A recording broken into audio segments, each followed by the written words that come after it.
Hi guys, it's Reagan and welcome back to another video. Today's video I'm very excited for because it's another mid-year style video. That's right, today I'm going to be going through every single book I've read so far this year, share their star rating, and also chat about my current top 5 reads so far for the year 2024. So far this year, I believe I've read around, by the end of June, 42 books, which is not bad. I'm definitely hoping to pick up the pace a bit going into the second half of this year, and I feel like the amount I was able to read in June and how much I'm reading in July. Emily Wilde's Map of the Otherlands, which I gave 3.75 stars. The Deep Sky by Yumi Kitasai, which I'd give 4.5 stars. Once Upon a Broken Heart by Stephanie Garber, which I would honestly give like a 4.25, 4.5 stars. This book was so cute. The Last Unicorn by Peter S. Beagle, which I would also give 4 stars. A Court of Silver Flames by SJM, which I would give like 2 stars, 1.75 stars. This Is How You Lose the Time War, which I would honestly give 5 stars. This was so creative. Gideon the Ninth and Harrow the Ninth by Tamsin Muir, which I would also give 5 stars. Then we have The Hexologist by Josiah Bancroft, which I would give 4.25 stars. Alrighty, moving on to the month of February. First we have Ancillary Sword, which I would give 4.5 stars. The Ballad of Never After by Stephanie Garber, which I would give 4.5 stars. The series is like delightful in a way I was not anticipating. The Tainted Cup by Robert Jackson Bennett, which I would give 5 stars. Then I have Chain Gang All-Stars by Nana Kwame Adeje Brenya, which I would also give like 4.75, 5 stars. Trial of Empire by Richard Swan, 5 stars,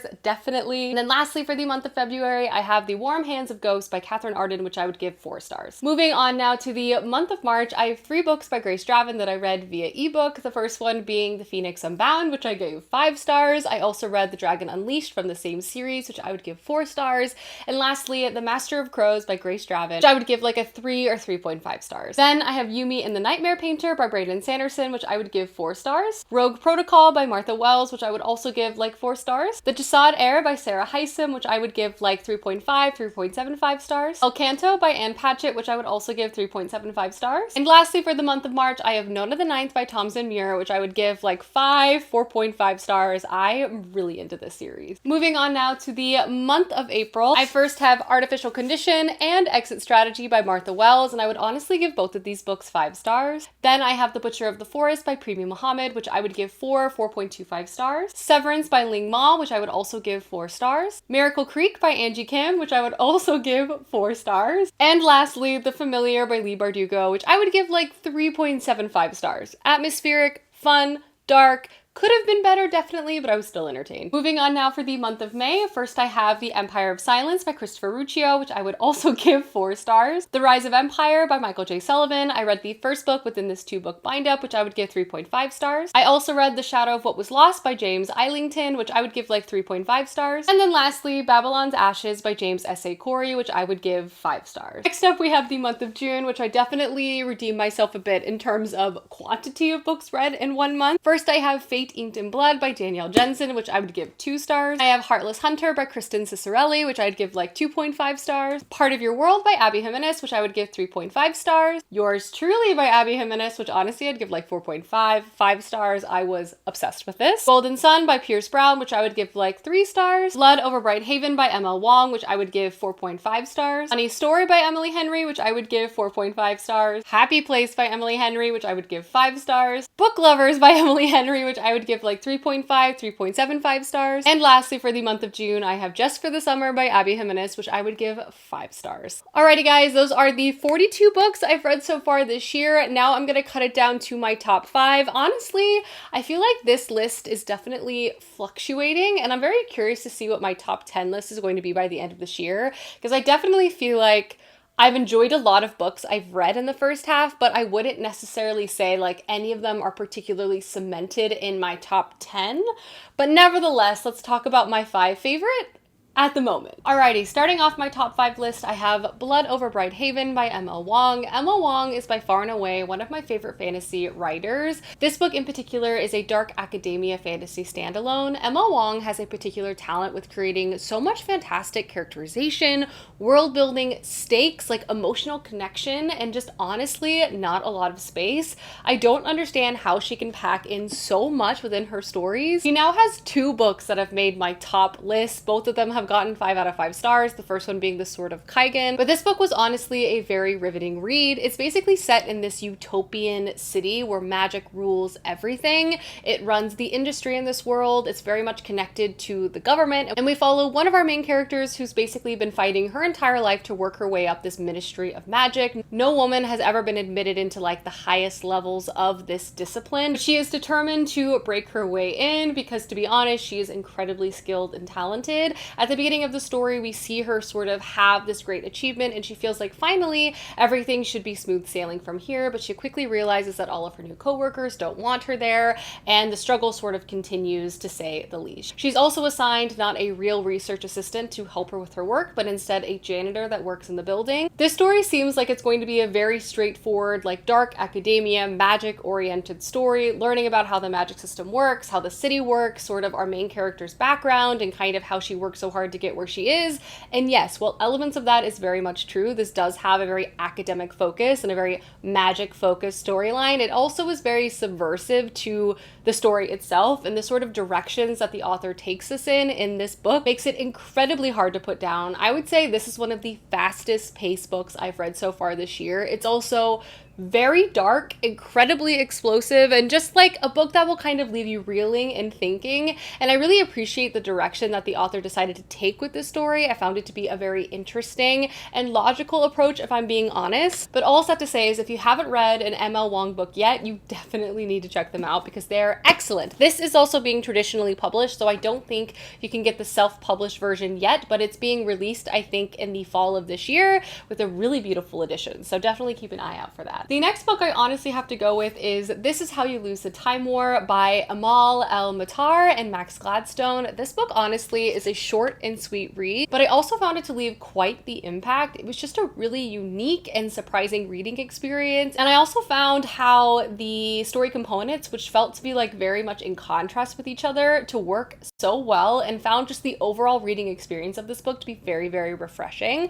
But to take a step back, this is a sapphic love story set in the backdrop of an endless time war and like the ending of like planet civilization over and over and over again. We're reading from the perspective of two different agents, each on different sides of, again, this never-ending time war. Also each side's best agents, and they're constantly kind of at odds with each other, trying to foil and stop the other from gaining advancement in this, again, war. However, though, at some point in time, they actually begin to pass letters back and forth, and the story begins to transform from this very odd, very, very intense and visceral, like sci-fi book to a very romantic, emotional, and human-focused book between these two characters as they express their lives, thoughts, and feelings together. And again, this sort of contrast of like where and what they're doing while reading these letters was so interesting. And to be fully transparent, I love letter writing as a medium for characters to express themselves within books and stories. I always just find it so romantic, and honestly this book was so romantic but also had such a strange like sci-fi backdrop to explore the character work within this. I was honestly fascinated by every setting we found ourselves in, and I was also like completely captivated by the emotional aspect of this book too. It was just really original and unique, and I would definitely check out other books by this author, and I was honestly just really caught by surprise by this one. The next book that would make my top 5 list is The Tainted Cup by Robert Jackson Bennett. I am transparently just a sucker for the genre combinations that exist within this story. This is truly a fantasy mystery hybrid. It's very much a whodunit. It's very much for fans of like Sherlock Holmes and the Sherlock Watson sort of banter and vibe that exists between our two main characters. The characters were great. The world was interesting and so weird, but best of all, the mystery was just so complex and kept ballooning and really kept me on the edge of my seat the entire way through this book. But to take a step back, this is a story following our two main characters, and their names are Anna and Din. Din is a character who's just been assigned to work alongside a very eccentric like investigator named Anna. Din himself has had a series of procedures that basically allows him to have a photographic memory, utilizing scent to sort of be the trigger to those memories. So he obviously works alongside investigators like Anna because he can recall clues, crime scenes, and things like that that she can then look at more closely as she tries to figure out what in the world is going on in different situations. Din himself is not quite sure how he feels about Anna. She is a very strange individual. She's very brash, she's very upfront, And she also like really challenges this sort of expectations of their jobs in a very, very entertaining way, if I'm being honest. But at the beginning of the story, these two characters are assigned a very unusual case at a very far precinct in this world, where basically an important officer is found with like an organic material combusted out of his body, like a tree grew out of his body. This book is set in a very strange fantasy world. I would almost describe it as like Attack on Titan meets like Godzilla. Basically, humanity has evolved in such a way where they're surrounded by these massive walls, and they rely on the government to maintain these walls because there are these giant monsters called behemoths that live far away, but every year they sort of threaten to attack and destroy everything around them. So it's like a very dangerous sort of situation that everyone is constantly living in. And again, we're following this conspiracy kind of near one of these major walls, and everything sort of escalates and balloons from there. The character dynamics in this book is like laugh out loud funny, so endearing and likable, and the mystery was so compelling and just continued to grow and grow and grow. And that, coupled with such a fascinating world and like trying to understand how even everything worked, was just a really cool reading experience. I could not put it down. I love Robert Jackson Bennett so much. He's definitely one of my favorite authors, and I've truly never been disappointed by any of his books. Next up, I basically have an entire series, and that is the Locked Tomb series by Tamsyn Muir. Starting off, I reread Gideon the Ninth for the third time at the beginning of this year and promised myself that I was going to continue on with books 2 and 3 right away. And the reason why I kept rereading and also wanted to make sure that I kept reading the rest of the series back to back is because the Locked Tomb series is definitely one of the strangest, kind of hard to follow, convoluted fantasy worlds I've ever read, which can definitely make it at times a difficult reading experience, but I also find that that is the strength of this series too. I'm always just sort of like confused and strung along by the author, book over book over book, meaning that the reveals and when she sort of explains things to me, I find it so unbelievably satisfying. That paired with such likable characters and such a unique reading experience, again, book over book, I would honestly say every book in this series almost has its own genre feel and voice, which again is unlike anything I've really ever encountered before. But to take a step back, this is a story that centers necromancers in space. It's kind of a sci-fi fantasy hybrid story. Book 1, we're introduced to our main character Gideon, and Gideon has lived on a planet called Ninth House her entire life. Basically, different necromantic houses have their own planets with their own specialties, politics, expectations, these things. Gideon has been trying to get off the dusty planet of Ninth House for forever, and she's always thwarted by her arch nemesis Harrow. Things get especially complicated in book 1 as they're both sort of called to First House to gain access to work alongside the leader of this realm, and Harrow and Gideon basically make a deal with each other. Book 1 in this series is truly wild. It transforms from like a very classic sci-fi setup to like a closed door murder mystery in space. It's so intense, it's so twisty, it's so unusual. The character dynamics in this series are so unusual. Gideon and Harrow are amazing, but there's also so many different side characters to love as well. And again, that's only book 1 because the story continues to evolve in very unusual ways in books 2 and 3 too. And I loved every single book in this series so far, and I cannot wait for the 4th installment. They're just so unique and fun and rompy and dark and just weird. I love how confused they make me, if I'm being honest. And the last book that's in my top 5 has to be Trial of Empires by Richard Swan. This is the 3rd and final book to the Empire of Wolf series by this author, which has quickly become one of my all-time favorite new fantasy series that is released and wrapped up. I'm so happy to say that this 3rd book definitely stuck the landing, which I feel like is honestly difficult to do. I feel like I'm chronically disappointed with 3rd books in a series, so I'm really happy that this series ended on a very strong note. Also, just the characters, this world, sort of how philosophical and political this story was, I just ate it up from beginning to end. And also, if you love like a healthy dose of religious horror that's transparently quite spooky, this is a series that's for you. But this is a story that's set in an empire where the emperor basically rules through justices, and justices can basically roam the land and parse out the emperor's law. They can act as the judge, jury, and executioner, and their job is like part lawyer, part knight. Like the contemplation of literal law and theory and philosophy is like very central to this story. And in this book, we're introduced to a very powerful justice named Sir Conrad von Volt, but this book is not told told from his point of view, but instead his female apprentice. And this series is actually also written like retrospectively. So she's sort of documenting and reflecting on this very wild period of time, both politically, emotionally, like personally for her. And that element of the storytelling just absolutely shines and adds such an interesting dynamic to the book overall. There's humor upon reflection as well, and just a nod and a wink to the fact that our main character and narrator was very young while these events were happening. So obviously she sort of evolved and, you know, continued to think about some of these things as they have occurred throughout her life.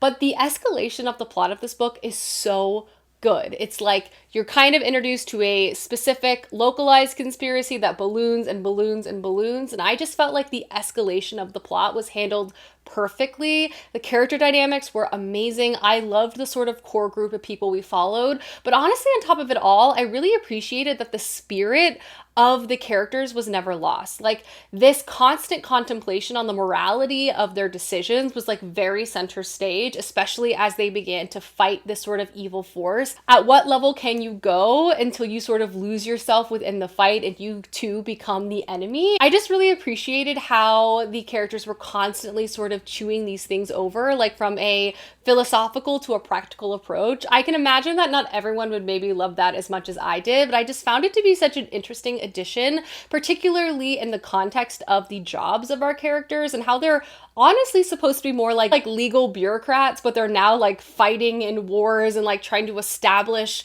laws and new approaches for the empire. And it kind of can just show like how messy the formation of things can be. But all sad to say is I loved the Empire of Wolf series so much. The third book, Trials of Empire, was full of action, great character work. I could not put it down. Like, honestly, I was hooked from page one. Every book in this trilogy has just gotten better and better. One of my favorites for sure, and I will definitely be reading every book this author puts out in the future. Alrighty guys, those are all the books I read so far in 2024 and my top 5 favorite reads of the year so far. Please let me know down below some books you've gotten to recently, as I would love to know, and I will see you soon with another video soon. Goodbye!